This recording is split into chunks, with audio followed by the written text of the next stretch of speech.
سلام علیکم، ما دوباره برگشتیم.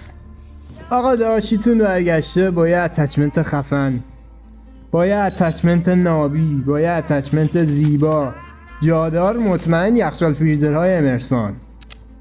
یه چی آوردن براتون مپو جارو کنین. انمی، عرب، مرب، پینگ، پایین، بالا، چیت، همه رو ببوس. یعنی رنگ مال خودته. یعنی اگه میخوای آنتاپ 10,000 باشی این مال توه. اصلا اینو برای تو ساختن.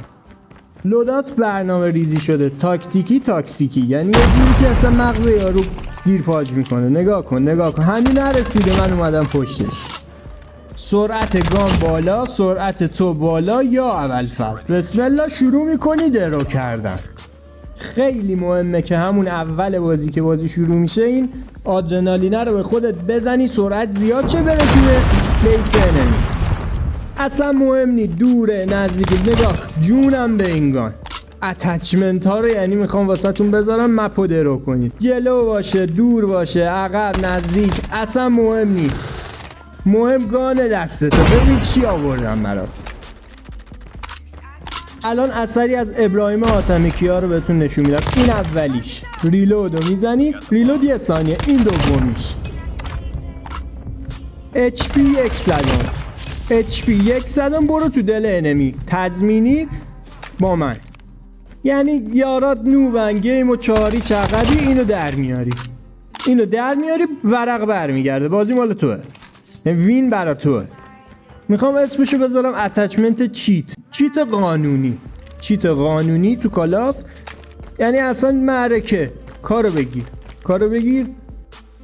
به HP دقت کن. دقت کردی؟